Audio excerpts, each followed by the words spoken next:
Oh, hello and welcome to another edition of Friday Night Lights. Unfortunately, Gamble's not here this week, so Brian Sheeran steps into the role. Big boots to fill, Brian, so no pressure. Also, we will actually hear from Gavin. He's doing anything to kill time and run up to Cheltenham, isn't he? He's going to file some copy from Mayo, I think. Pro Patrick.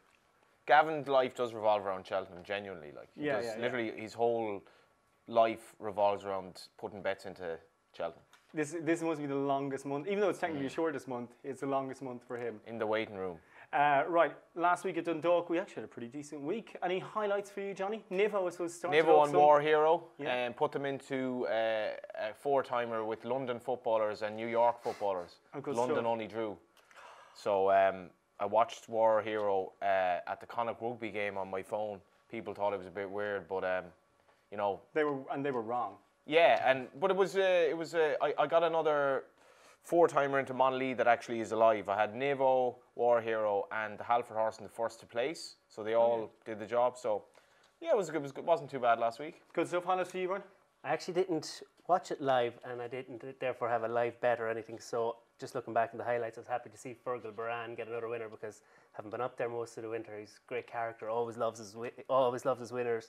Thinks it's a 4.5-hour trip from Mayo, his base, to Dundalk. So, and he's a runner in the 9 o'clock on Friday as well. So, and that's another topical issue, the late finishes there at Dundalk. So fair play to him. He's obviously a hard grafter. Let's get on with the first evening then, off at 6 o'clock. I'm going to kick this off because I am such a fan of this horse. I'm going with Flawlessly. She's finally gotten a good draw, and I'm with her. So feel free to disagree, guys.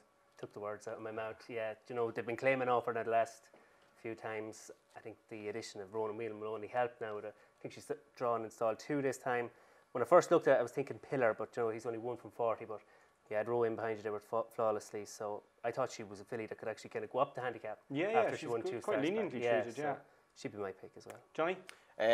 I've gone for Dan's Gift again, the stablemate. I don't know why, but I am the forgiving type, and the race was a shambles for this horse the last time. He broke way too well. He was never going to win. I was actually surprised he finished place. Flawlessly was behind him that day, and Dan's Gift was backed off the boards. I think he was 14s into 11-4.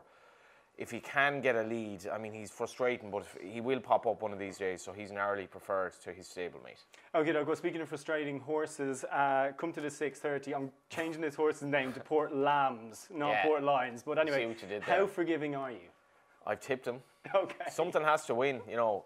What a disaster of a horse. So, you know, I've beaten favourite in 3 of the last 4 times. Now they've headgear on, which implies that they're obviously a bit worried about his head as well. But he has been taken on for the lead. But the consequence of that is that he's kind of expended too much energy. And a reason for that is that he's not actually tactically very quick. So he kind of struggles. But against that, the only horse here that seemingly can beat him is Max Velocity, who is okay but doesn't have his form. He'd probably be a stone behind him on bare form. Didn't really improve for his second run all that much. So despite everything, you are with Port Lions? Yeah, I just can't see what else is going to win the race. I was going to look at the reserve, Feisty Katerina, if she got in. You know, this was a horse that ran in a debutante.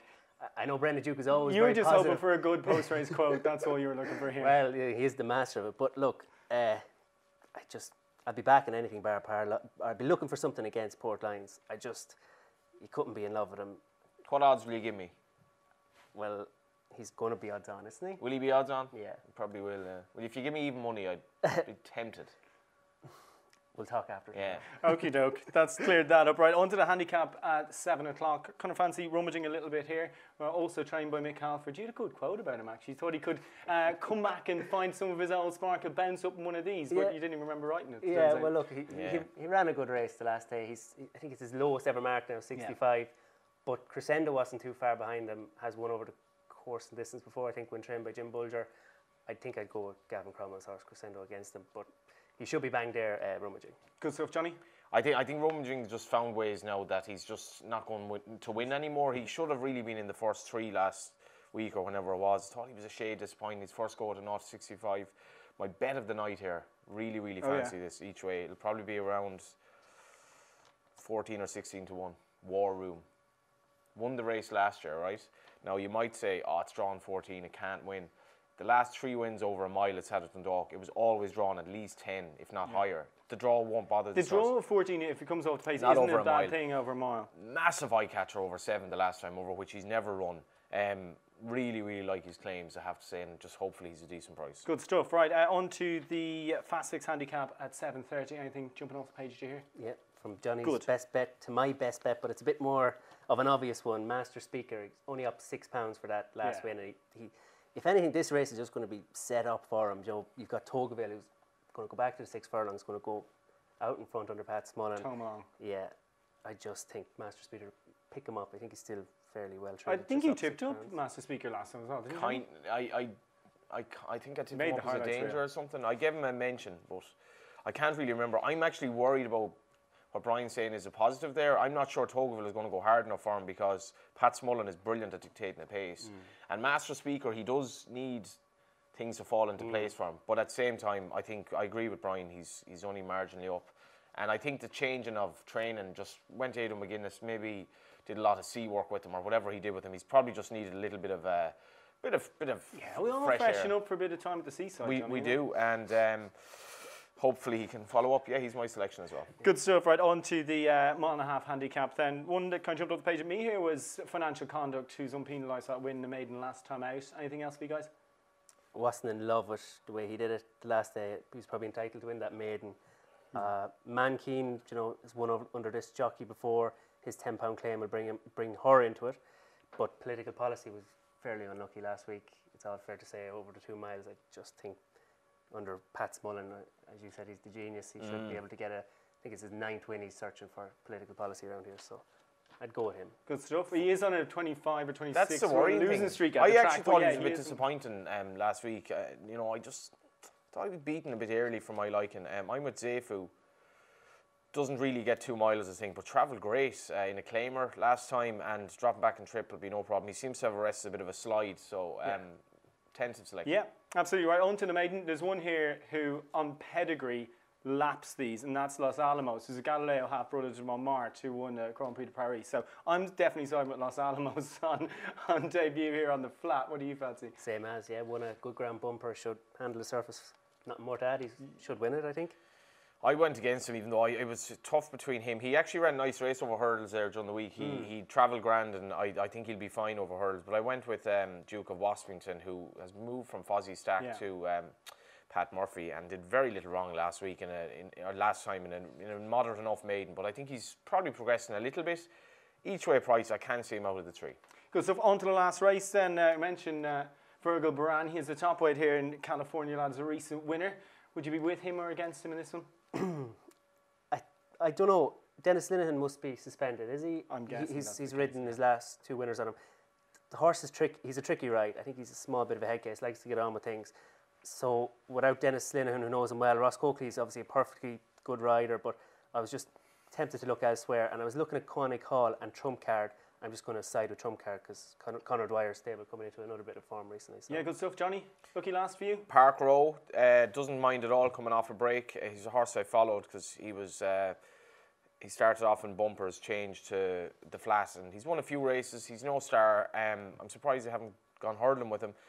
But back over this trip, he's not badly handicapped. Danny G, he's good value for £5. Yeah, big fan of Johnny Feen, obviously. Texas Radio, got to get the mention. But Park Row for me in the nightcap. Good stuff. Right, before we get your best bets, we're going to get to Gavin because he is on the side of a mountain in Mayo. So here are Gavin's best bets for the weekend. The first one is flawlessly in the first race, the 5-furlong handicap. It has been drawn, I think, 12, 11, 14 and 12 the last 4 weeks. So drawn 2 this time. It must have a great chance being drawn well. The second one is Master Speaker for Aidan McGuinness. Won well last time off 72. Is only up £6 to 78. I think that should go in close again. Togaville will probably make the running, so hopefully it should come late now. And also, I think everybody who's back clear skies over the winter in Dundalk should do so again. She's up to a rating of 107 for the Derby trial in Linkfield. That's Saturday week. I think she's 7 or 8 to 1. So clear skies is the long-term one. So we'll go with those 3. See you lads. Bye. And now you guys. You what ready a for your trooper best he bets? is. Well, I know, I can't believe it. Like in the snow and everything. How does his wife put up with it though? I don't know. You know, she's actually from Mayo, going back to Mayo for a few days, and Gavin is up a mountain tipping horses. Yeah. Did he get to the top or? He's gotten to the top of Friday Night Lights anyway. Okay, well, go on, time for you guys' best bets. Best, you give us a best bet for the weekend as well as on the card. Go on, John. I'm going to go with my best bet of the weekend is War Room, but in a sporting sense, you're going to double up Sligo Rovers and Dundalk in the first weekend of the LOI. Okay. Yeah. I'm going to go with Master Speaker. You know, tank up the accounts for the weekend. Good stuff. Do you have another couple on the Dundalk card? Yeah, political policy in Los Alamos. I thought they were the standout ones, so they're my three. Your other two on yeah, the sorry, Dundalk War card, Room, Master Speaker, Park Row. Good stuff. I am with Los Alamos, also going with Flawlessly in the first and Rummaging as well. So thanks for watching. Thanks for listening. Join us again for more Friday Night Lights next week.